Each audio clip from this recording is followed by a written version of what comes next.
Okay, so today we're really diving deep. We're going into the mind of, well, a Roman emperor, Yeah, Marcus Aurelius. Marcus Aurelius, and not just like his official pronouncements, but his actual personal reflections, his meditations. Right, his own notes. Yeah. And a lot of it was written, in the middle of war and chaos. Imagine that. Leading an empire, fighting battles, and still finding time to ponder the meaning of life. Yeah, it's pretty incredible. And these aren't polished speeches or anything. They're raw, unfiltered thoughts. Like, what was this guy really going through? How did he handle the pressure? That's exactly what makes it so fascinating. For our listeners, this is a chance to glean wisdom from someone who faced some pretty intense challenges. And surprisingly, a lot of what he wrote is still relevant today. Right. So who was this guy? The man behind the emperor persona. Well, our sources paint a picture of someone trained in toughness from a young age. Yeah, wrestling, hunting. Apparently, he even took on some ferocious boars. Yeah, ferocious boars. Which is interesting because he wasn't known for his robust health, apparently. But he was intentionally shielded from the excesses of Roman life. Right, like the chariot races and the Circus Oh, Maximus. yeah, those were huge. Yeah. With the different factions, the reds, the blues, the whites, the greens, the riots and corruption associated with all that. Sounds familiar, right? Well, people haven't changed much, have they? It's fascinating how he steered clear of all that, focused on cultivating inner strength instead. Yeah. And then, boom, he becomes emperor. And immediately, it's crisis mode. Wars on all sides. Right off the bat, a revolt in the east, Vologeses III, the Parthian king, wipes out a Roman legion, invades Syria. It's a mess. And they send Verus to deal with it. But Varus was more into drunkenness and debauchery than military command. Yeah, not exactly the leadership you need in a crisis. So the pressure falls squarely on Marcus Aurelius. And then, to make matters worse, there's this huge threat on the northern border, a coalition of powerful tribes. So he's got wars on multiple fronts. And these northern wars, they weren't a walk in the park. They lasted for a big chunk of his reign. They dragged on. And then, in 169, Verus dies. More responsibility for Marcus Aurelius. Yeah, more responsibility. And he was the actual commander-in-chief, not just, sitting back, giving orders. He was involved. He was in the thick of it, making strategic decisions, leading his troops. That really puts Meditations into perspective. Yeah, these weren't armchair reflections. This was a guy facing real-world challenges, and succeeding, by the way. The Romans ultimately defeated the barbarian tribes, strengthened their borders. And that's attributed not just to his leadership, but also to his smart choices in lieutenants. Pertinax, for example. Right, Pertinax. So he knew how to pick good people. All right. And then there's this whole thing with the revolt of Cassius. A false rumor spreads that Marcus Aurelius is dead. And Cassius seizes opportunity. Yeah, tries to grab power. Mm-hmm. And what does Marcus Aurelius do? He immediately wants peace, wants to go back to Rome. He's grieving the idea of civil war. He even wants to pardon Cassius. Shows you the kind of person he was. Even facing betrayal, he's looking for a peaceful solution. Yeah. Sadly, it doesn't end that way. News gets back to Cassius that Marcus Aurelius is actually alive. His support crumbles. He's assassinated. And when they bring his head to Marcus Aurelius, he won't even look at it. Refuses to engage in that kind of, revenge cycle. A powerful statement. And it fits with his Stoic philosophy. Yeah. And all this while he's dealing with personal tragedy, too. His wife, Faustina, dies while he's in the East. He has this moment of triumph in 176, celebrates a victory, but then goes right back to Germany, more fighting. It never ends, and it takes a toll on his health. Yeah, constant pressure. And then there's his son, Commodus. Not exactly a chip off the old block. Well, our source calls him a ferocious and bloodthirsty tyrant. Ouch. And Commodus undid a lot of Marcus Aurelius's work, made peace too quickly, unwisely. A real contrast to his father. Yeah, tragic. And there were scandals, too. Accusations against Faustina, infidelity, involvement with Cassius. But our source is careful to point out there's no real evidence. And Marcus Aurelius clearly loved and trusted his wife. It just shows that, even emperors have family drama. Even emperors. And the comparison with Trajan is interesting, too. Right, Trajan. Apparently, Marcus Aurelius wasn't as good at ensuring fair trials for people accused of, slander and stuff. A small detail, but it shows he wasn't perfect. Nobody is. But amidst all this chaos, war, personal loss, he's writing Meditations. It's extraordinary. So what's the philosophy behind it? Stoicism. Right, Stoicism. And our source suggests it was partly a reaction to Roman religion. Yeah, he found it a bit childish. The stories, the lack of moral guidance. And it was all about bargaining with the gods, do this, get that, not very ethical. So he turned to philosophy for a more rational, ethical framework. And the core Stoic idea is living in conformity with nature. Not just like giving into your impulses, but really understanding what nature means. Right, understanding the order of the universe. Yeah. And they divided philosophy into 3 parts. 3 parts. Okay, so what are they? Physics, logic, and ethics. Okay, physics, logic, ethics. What do those mean in this context? So physics is about understanding the universe, how it works, the divine order. Logic is about how to test truth, how to think clearly. And ethics, well, that's about how to live a virtuous life. So it's all connected. You understand the universe, you figure out what's true, and then you live accordingly. Exactly. And the key insight from physics, the idea that really stuck with Marcus Aurelius, was that if providence governs the universe, then reason and virtue should govern us.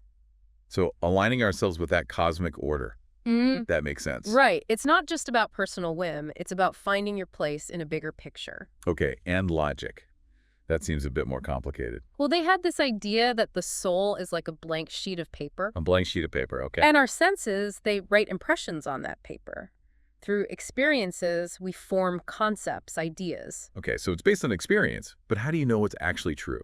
Well, they had this idea of holding perception, an impression that's so clear, so undeniable, it must be true. Like, I don't know, touching something solid, you just know it's there. Exactly. And they use that as a benchmark. If an idea didn't line up with those clear perceptions, it was suspect. Interesting. So they were really into, like, grounding their beliefs in reality. Very much so. And then ethics. The Stoics believed that virtue is the ultimate good, the source of happiness. And vice, well, that leads to unhappiness. And they were pretty black and white about it. No shades of gray. You're either virtuous or you're not. It was a strict philosophy, but the idea is that there's a clear difference between living in accordance with reason and, straying from that path. So how does this all play out in Meditations? Our source says it was a practical guide for Marcus Aurelius, something he used to find peace amidst the chaos of war. Imagine that, writing these reflections while on campaign. Yeah. And he apparently didn't care much for pomp and circumstance. Saw it as a duty, not something to get excited about. He was about doing what was right, not seeking glory. A peaceful warrior, a humble ruler, and a loving father, too, despite the difficulties he faced with his children. And he died in his camp, facing the enemy. It's a powerful image. He lived his philosophy to the very end. So let's look at some of these Stoic principles in action, especially in Book 1 of Meditations. That's where he focuses on gratitude and learning from others. The whole book is dedicated to thanking his teachers and mentors. And it's not just a generic thank you. He goes into detail about what he learned from each person. Yeah, it's amazing. Like from his grandfather Verus, he learned gentleness, how to control his anger. From his father, how to be a good man, basically.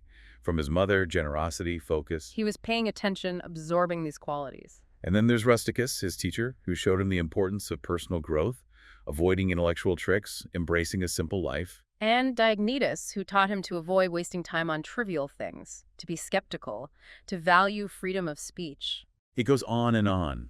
Alexander the Grammarian, Fronto, his brother Severus, Apollonius, each one taught him something specific. It's like he was building his character piece by piece, learning from everyone around him. Yeah, very deliberate. And it's a key part of Stoicism. You learn from others, you imitate their virtues. You become a better person by consciously studying good examples. And then there's the principle of self-reliance and inner peace. Meditations really emphasizes finding peace in this life, not in some afterlife. Worldly things, fame, wealth, those are all fleeting. What matters is your internal state. Right. And they believed in the gods, but the focus was on personal responsibility. Trusting that the universe has a plan, but focusing on what you can control. Exactly. And they had a very interesting view of death. They saw it as a natural part of life, a necessary change, like the wheat grain that has to die to produce new life. So no fear of death, just acceptance of the cycle of things. Change is inevitable, embrace it. And then self-examination, moral integrity. Marcus Aurelius was constantly checking himself, trying to identify his own flaws. Holding himself to a high standard. Pure thoughts, pure actions, always striving for courtesy, consideration. It's about continuous self-improvement, never being satisfied with where you are morally. And finally, duty and social responsibility. We're all part of a larger community. We have obligations to each other. Help each other, support each other. Do your duty, do your best. That's the Stoic ideal. It's all about virtue, right? Acting in accordance with reason for the good of yourself and others. Exactly. But our source also points out some interesting comparisons with other philosophies and religions, like Marcus Aurelius didn't have nice things to say about early Christians. Yeah, call them sectaries, opposed to everything Roman. Well, Christianity was new back then, seen as a threat to the established order. Right. But here's the interesting part. Our source says that some of Marcus Aurelius's ideas sound a lot like St. Paul. Similar views on humility, justice, the importance of community, but there are differences too. The Stoics focused on personal conscience, the Christians on divine judgment.